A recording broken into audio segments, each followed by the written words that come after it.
ورا شاہ کریمہ دستگیرہ اشرف علامہ اشفاق صاحب قبلہ ممبر پاک پہ جلوہ بار ہیں، جو حضور سیدی آقائی مولائی حضور سید کلیم میاں شاہ صاحب قبلہ کے خلیفہ ہیں۔ بہت اچھی تقریر ہوتی ہے، بہت اچھا بیان ہوتا ہے۔ میں ایک شعر پڑھتا ہوں، ذرا آپ حضرات اپنے ہونے کا احساس دلائیں، اپنے دونوں ہاتھوں اڑا کے بول دیں لبیک یا رسول اللہ، زور سے بولے لبیک یا رسول اللہ۔ ذرا ایک اچھا ماحول بنائے، یقین مان لیں قسم خدا کی بالکل شعر وغیرہ وہ فوٹو دیکھنے کے بعد بالکل ذہن سے نکل گیا، اتنا ذہن منتشر ہو گیا، لیکن بس آپ حضرات اگر بیدار ہو جائیں کہ سورج کے آس پاس نہ چندہ کے آس پاس، سورج کے آس پاس نہ چندہ کے آس پاس، جو روشنی ہے گنبد خضرا کے آس پاس، سورج کے آس پاس نہ چندہ کے آس پاس، جو روشنی ہے گنبد خضرا کے آس پاس، منڈلا رہی ہے ہر اونٹنی رسول کی چاہت لیے ہوئے، منڈلا رہی ہے دائی حلیمہ کے آس پاس۔ ایک شعر ماں کے حوالے سے پڑھتا ہوں بھائی، عبدالواحد انصاری مالیگاؤں کا یہ شعر ہے، میں اس کو قریب ہر جگہ پڑھتا ہوں کہ جن کی مائیں اس دنیا میں ہیں اپنی ماں کے عمر میں برکت کے لیے دعا کریں، یہ میری خواہش ہے، اور جن حضرات کی مائیں اس دنیا سے جا چکی ہوں اپنی ماں کے مغفرت کے لیے سبحان اللہ کہیں کہ سورج کے آس پاس نہ چندہ کے آس پاس، جو روشنی ہے گنبد خضرا کے آس پاس، ہر اونٹنی رسول کی چاہت لیے ہوئے منڈلا رہی ہے دائی حلیمہ کے آس پاس۔ میری دعا یہی ہے کہ جنت میں اے خدا میری بھی ماں ہو فاطمہ زہرا کے آس پاس، میری دعا یہی ہے کہ جنت میں اے خدا میری بھی ماں ہو حضرت، میری بھی ماں ہو فاطمہ زہرا کے آس پاس۔ آپ دیکھ رہے ہیں محب گرامی خلیفہ حضور کلیم ملت پیر طریقت رہبر راہ شریعت حضرت علامہ اشفاق صاحب قبلہ سلطان پوری ممبر پاک پہ جلوہ بار۔ میں آپ کو بتاؤں کہ حضرت علامہ اشفاق صاحب قبلہ پورے ملک میں ایک ایسے خطیب ہے کہ جو لوگ یا جن کے مشرب میں مسکرانے کا کوئی تصور ہی نہیں ہوتا وہ بھی ان کی پاکیزہ گفتگو کو سن کر کے مسکراتے ہیں، یا جن کے خیالات کے لغت میں ہنسنے کا کوئی ایسا لفظ ہی نہیں ہوتا وہ بھی ان کے پاکیزہ اور نادر مسکراتے ہوئے نیکیوں کو بلندیاں عطا کرتے ہوئے جملوں کو سن کر کے محبتوں کے آنگن میں رقص و سرور کی محفلیں سجا دیا کرتے ہیں۔ بہترین خطیب ہے یار، ایک کم میں نہ جائیں آپ حضرات، یہ نہ دیکھیں کہ کم میں پیر بھی ہیں، خلیفہ بھی ہیں، الحمدللہ ایک اچھے خطیب بھی ہیں، اچھے عالم بھی ہیں، باعمل بھی ہیں، نماز کے پابند بھی ہیں۔ یہ اب چہرہ دیکھیں کہ اتنا بارونق رات کے سے آخری پہر میں ہم آپ بیٹھے ہیں، لیکن چہرے کی چمک بتا رہی ہے کہ کتنے باعمل آدمی حضرت علامہ اشفاق صاحب قبلہ ہیں کہ جب سے ممبر پاک پہ آئے ہیں ادب کے ساتھ اپنی نگاہ نیچی کر کے بیٹھے ہیں نبی کے ذکر کو آپ حضرات کو سنانے کے لیے۔ تو آپ حضرات جو ہے اس بہترین خطیب سے ملاقات کریں اور معلوماتی گفتگو کو سماعت کر کے اپنی سماعتوں کی زنگ کو صاف و شفاف آئینے میں تبدیل کریں۔ میں حضرت مولانا اشفاق صاحب سے بھی یہی گزارش کروں گا کہ آپ جب کرسی خطابت پہ جلوہ بار ہوں تو دو جملے جو ہے حضرت علامہ ڈاکٹر شکیل صاحب کی مغفرت کے لیے آپ کہتے ہیں، یہ نعروں سے استقبال کریں، نعرہ تکبیر، نعرہ رسالت، جشن غوث الورا، نعرہ اور میں وہی جاتا ہوں جہاں اچھے لوگ رہیں، ٹھیک ٹھاک لوگ رہیں۔ نعرہ تکبیر، نعرہ رسالت، جشن غوث الورا، مسلک اعلیٰ حضرت، محافظان مسلک اعلیٰ حضرت، نعرہ تکبیر، نعرہ رسالت۔ حضرات یہ مو عبدالقادر صاحب قبلہ ہیں، ہمارے بہت ہی عزیز دوست ہیں۔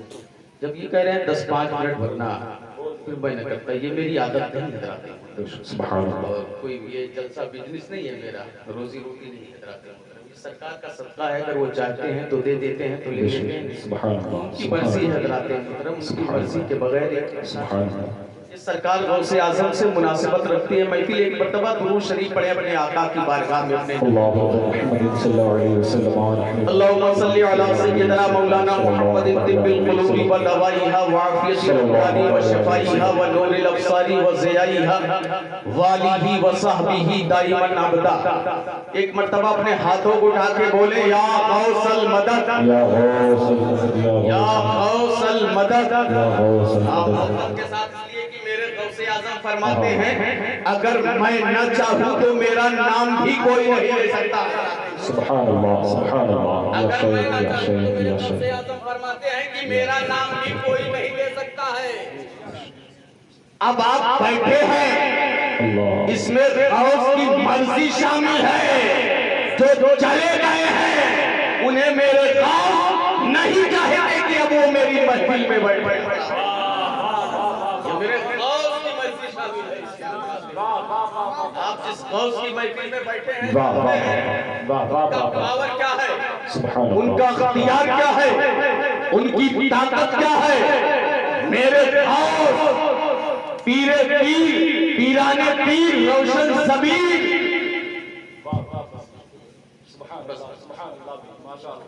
پیران پیر میرے سرکار فرماتے ہیں کہ اللہ نے مجھ سے 70 مرتبہ وعدہ لیا ہے، جو تیرا مرید ہوگا اسے میں بخش دوں گا۔ سبحان اللہ، سبحان اللہ، یا شیخ نعرہ تکبیر، نعرہ رسالت، فیضان غوث اعظم، کرامات غوث اعظم، ارشادات غوث اعظم، خاندان غوث اعظم، نعرہ تکبیر، نعرہ رسالت۔ 70 مرتبہ کیا فرماتے ہیں؟ فرماتے ہیں میرا رب مجھ سے ارشاد فرمایا، وعدہ لیا، اے میرے بندے عبدالقادر، جو تیرا مرید ہوگا میں اسے بخش دوں گا۔ سبحان اللہ، سبحان اللہ۔ ایسے غوث کے چاہنے والے ہیں، ایسے غوث کی محفل میں بیٹھے ہیں، ایسے غوث سے محبت کرتے ہیں، اس لیے میں کہہ رہا ہوں اپنے ہاتھوں کو اٹھا کے بولے یا غوث المدد، یا غوث، یا غوث المدد۔ یا غوث المدد، یا غوث میرے المدد۔ سرکار فرماتے ہیں، سرکار غوث اعظم اگر کوئی میرا نام لے کے یعنی یا غوث المدد کہہ کے مجھے پکارتا ہے تو اس کی زبان سے میرا نام بعد میں ختم ہوتا ہے، میری مدد پہلے اسے ملتی ہے۔ میری مدد، ہاں میری مدد اسے پہلے ملتی ہے حضرات۔ سوچئے وہ پاور ہے میرے غوث پاک کا۔ لیکن میں گفتگو کا آغاز ایک مطلع ایک شعر سے کر رہا ہوں، سنیں گے آپ حضرات؟ سنیں گے آپ حضرات؟ اچھا، راز الہ آبادی کا ایک شعر بہت پہلے سنے ہوں گے کہ کیوں آ کے رو رہا ہے محمد کے شہر میں، کیوں آ کے رو رہا ہے محمد کے شہر میں، ہر درد کی دوا ہے محمد کے شہر میں۔ ظاہر سی بات ہے، جہاں ہر درد کی دوا موجود ہو، جہاں ہر آسائش کا سامان موجود ہو، وہاں رونے کی ضرورت نہیں۔ ارے میرے آقا ارشاد فرماتے ہیں، مدینے کی مٹی تو وہ ہے جس میں ہر مرض کے لیے شفا ہے۔ اسی لیے تو راز الہ آبادی نے راز کی بات کہی تھی، کیوں آ کے رو رہا ہے محمد کے شہر میں، ہر درد کی دوا ہے محمد کے شہر میں۔ اور یہی نہیں حضرات محترم، اسی کے وزن پہ ایک مطلع ایک دو شعر میں پڑھ رہا ہوں کہ سب کو بتا دوں کیا ہے محمد کے شہر میں، بولو بتا دوں، سبحان اللہ، سبحان اللہ۔ سب کو بتا دوں، شہر نبی کی بات آئے آپ مچل کے بول دیا کریں سبحان اللہ۔ دیکھیے آپ آئے ہیں، آنا ثواب ہے کہ نہیں؟ آئے ہیں، آنا ثواب ہے، بیٹھے ہیں، بیٹھنا ثواب ہے، سن رہے ہیں، سننا ثواب ہے، علماء کے چہرے کی زیارت کریں گے، زیارت کرنا ثواب ہے، اور پھر سن کے بولیں گے تو بولنا بھی ثواب ہے۔ یہاں ثواب ہی ثواب ہے حضرات محترم، یعنی شہر نبی کی بات آئے تو مچل کے بولا کریں سبحان اللہ۔ حضرت عمر اللہ کے نبی کے دوسرے خلیفہ ہیں حضرات۔ حضرت عمر کوئی معمولی نام نہیں ہے، بلکہ مصطفیٰ جان رحمت صلی اللہ علیہ وسلم حضرت عمر کو دعاؤں میں مانگا کرتے تھے، الہ العالمین حضرت عمر کے ذریعے سے اسلام کو عزت عطا فرما دے، الہ العالمین عمر کے ذریعے سے اسلام کو فراوانی عطا فرما دے۔ حضرت عمر تو وہ ہے حضرت محترم جن کی حکومت زمین پر بھی ہے، پانی میں بھی ہے، ہوا پر بھی ہے۔ حضرت عمر کوئی معمولی نام نہیں ہے، بلکہ حضرت عمر کو دیکھنے کے بعد شیطان بھی راستہ بدل دیا کرتا۔ حضرت عمر ایسا نام ہے حضرت محترم، مصطفیٰ جان رحمت نے ارشاد فرمایا اگر کسی کو جنتی دیکھنا ہے تو وہ عمر کو دیکھ لے۔ سبحان اللہ، سبحان اللہ۔ وہ عمر کو دیکھ لے۔ وہ عمر رب کی بارگاہ میں جب دعا کرتے تھے، عریضہ پیش کیا کرتے تھے، میرے مولا، میرے پالنہار حقیقی، جب جب مجھے موت آئے تو شہادت کی موت آئے اور وہ موت تیرے حبیب کے شہر مدینے میں آ جائے. یعنی حضرات محترم وہ شہر نبی ہے.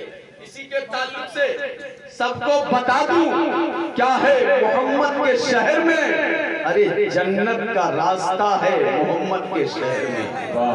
جنت کا راستہ ہے محمد کے شہر میں.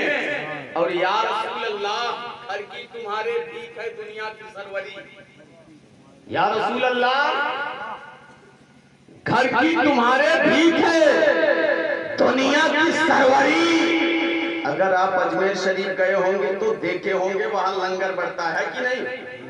اور ظاہر سی بات خواجہ کے ملک میں رہتے ہیں تو ضرور گئے ہوں گے.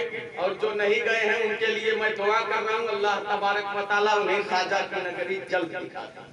خواجہ کی نگری کی جلد زیارت فرما دے.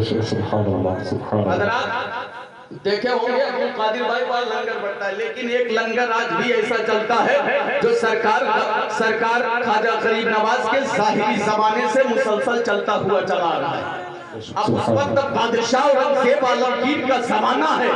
وقت کا بادشاہ ہے, وقت کا شہنشاہ ہے, وقت کا حاکم ہے, حکومت کر رہا ہے. لیکن خواجہ کے دیوانوں میں, خواجہ کے مستانوں میں, خواجہ کے چاہنے والوں میں, خواجہ کے بھکاریوں میں لنگر لینے کے لیے آتا ہے اور لائن میں کھڑے ہو جاتا ہے. اس کے ایک سپاہی نے دیکھا, اس نے کہا آپ وقت کے بادشاہ ہیں, وقت کے شہنشاہ ہیں, وقت کے حاکم ہیں, حکومت کر رہے ہیں, آپ کو لنگر لینے کی کیا ضرورت پڑ گئی؟ اگر لنگر ہی لینا تھا آپ مجھے کہتے یا کسی سپاہی کو حکم کرتے, آرڈر کرتے, وہ لنگر لیتا, لنگر لے کے آپ کے دربار میں پیش کر دیتا, آپ کے تخت شاہی کے قریب رکھ دیتا. تو جانتے ہو اس وقت کا بادشاہ اورنگزیب عالمگیر نے کیا جواب دیا تھا؟ اس نے کہا تھا اے سپاہیوں سنو, جو مزہ خواجہ کے در پہ لائن لگانے میں ہے وہ مزہ دنیا کی بادشاہی میں نہیں ہے. واہ واہ واہ واہ واہ واہ واہ واہ. نعرے تکبیر, نعرے رسالت, فیضان غوث اعظم, فیضان غریب نواز. وہ مزہ دنیا کی بادشاہی میں نہیں ہے. اسی لیے شاعر کہتا ہے یا رسول اللہ گھر کی تمہارے بھیک ہے دنیا کی سروری. ارے سلطان بھی مانگتا ہے محمد کے شہر میں, سلطان بھی مانگتا ہے محمد کے شہر میں, سلطان بھی مانگتا ہے محمد کے شہر میں. اور یا رسول اللہ مردے کو زندہ کر دیے تھے حضرت عیسیٰ. حضرت عیسیٰ مردے کو زندہ کر دیے تھے حضرت عیسیٰ. ذرا محبت سے بولے سبحان اللہ. حضرت عیسیٰ علیہ السلام بہت پاورفل نبی گزرے ہیں. اگر کسی مردے کو مس کرتے, ٹچ کرتے, ہاتھ لگاتے تو مردہ زندہ ہوئے. اچھا ہے کہ نہیں کمال کی بات؟ ہے نا کمال کی بات. لیکن عیسائی جب اسی معجزے کو پڑھتے ہیں, کہتے ہیں, پھر وہ گھمنڈ کرتے ہیں, رشک کرتے ہیں, اتراتے ہیں میں تو ایسے نبی کا ماننے والا ہوں, ایسے نبی سے محبت کرتا ہوں, ایسے نبی سے پیار کرتا ہوں جس کے پاور کا یہ عالم اگر کسی مردے کو ہاتھ لگا دے مردہ زندہ ہو جایا کرتا ہے.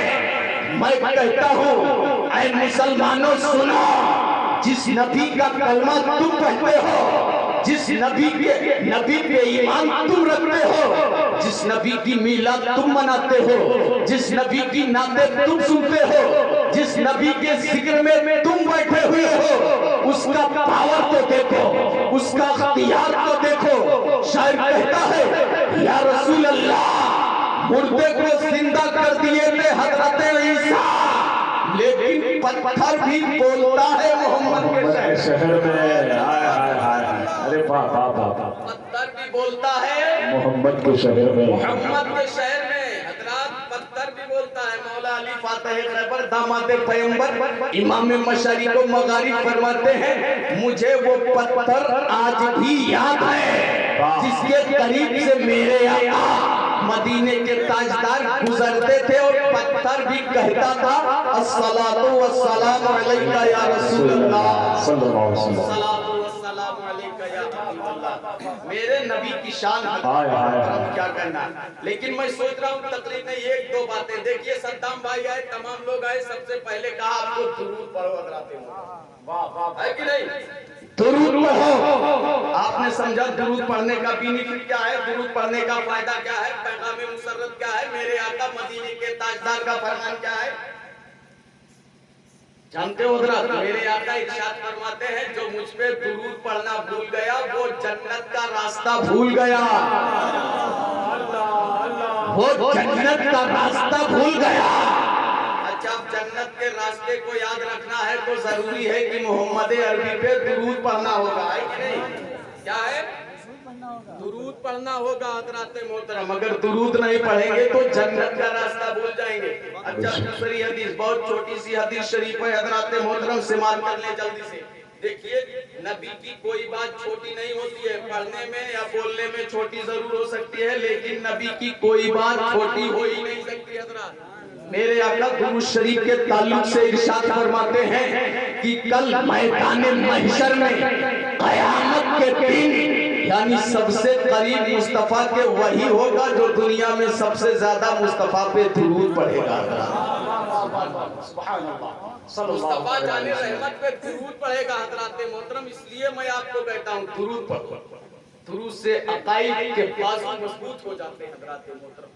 جب آپ اپنے نبی پہ درود پڑھیں گے تو پھر حضرات محترم آپ کے دل میں مدینے والے کا عشق اجاگر ہو جائے گا اور آپ ہمیشہ مدینے والے سے محبت کرتے ہیں۔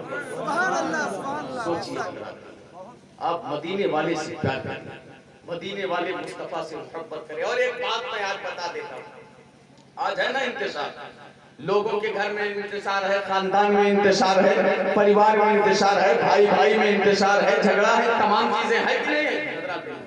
تمام چیزیں، لیکن مصطفیٰ جان رحمت صلی اللہ علیہ وسلم اپنے صحابہ کے جھرمٹ میں بیٹھے ارشاد فرماتے ہیں اے میرے صحابیوں، اے میرے عاشقوں، اے میرے دیوانوں، کیا میں تمہیں ایسی بات نہ بتاؤں کہ جس سے آپس میں محبت پیدا ہو جائے؟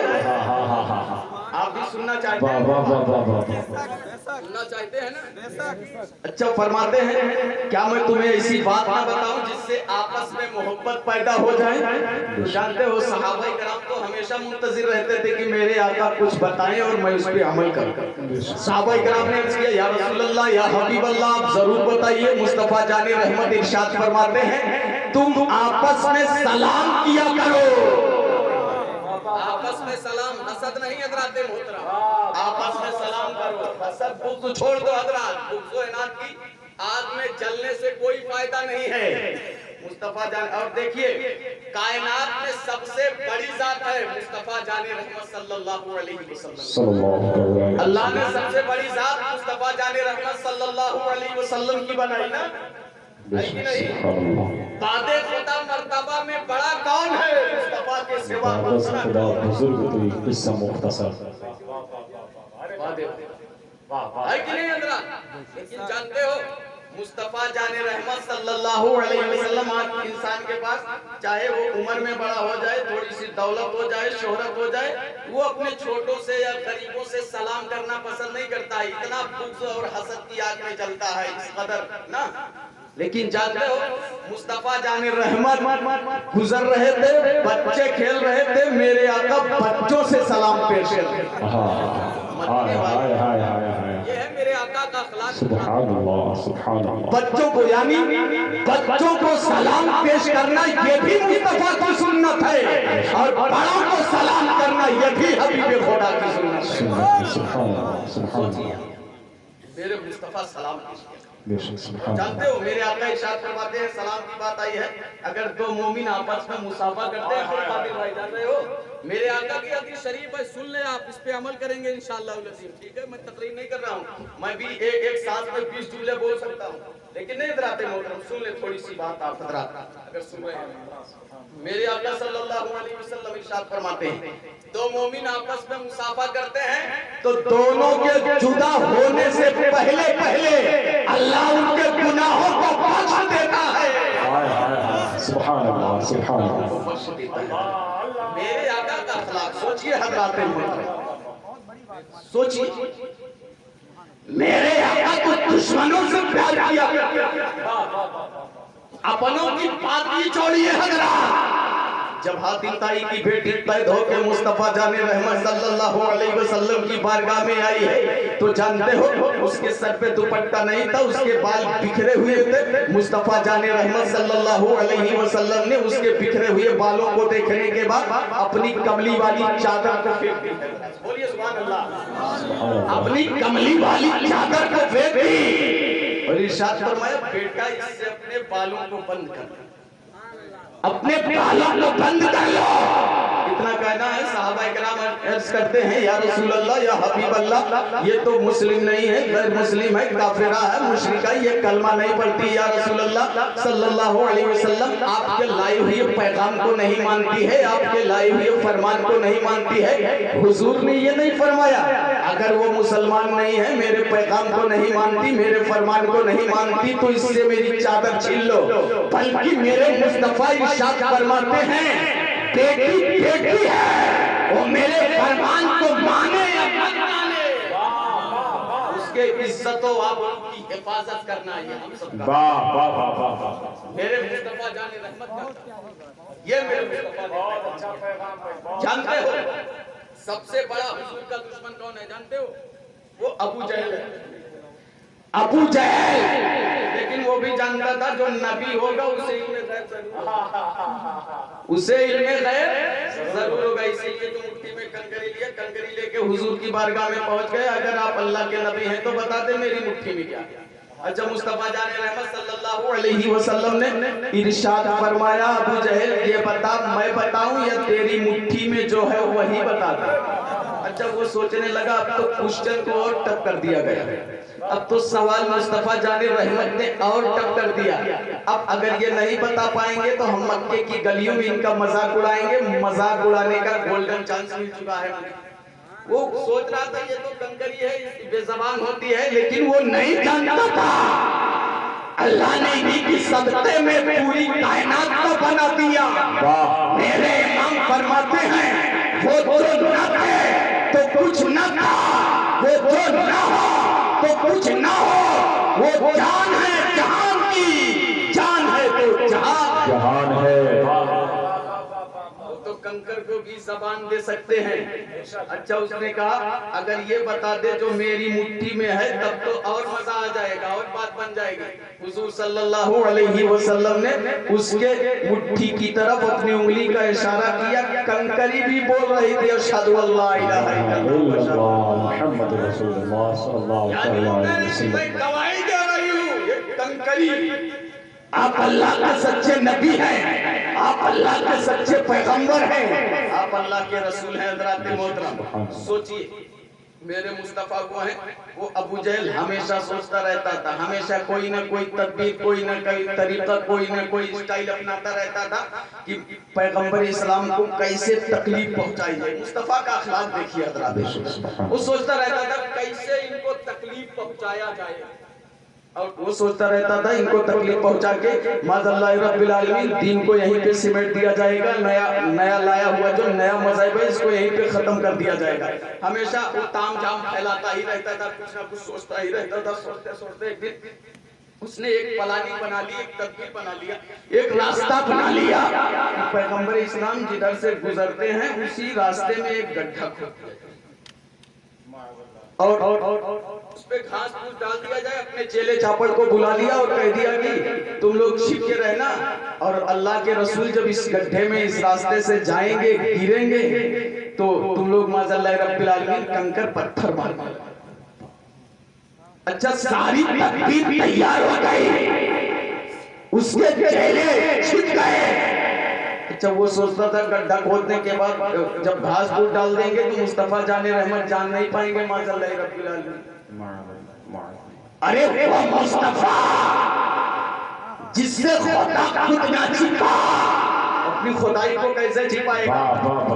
میرے امام فرماتے ہیں یا رسول اللہ اور کوئی کہے کیا تم سے نیہا ہو بھلا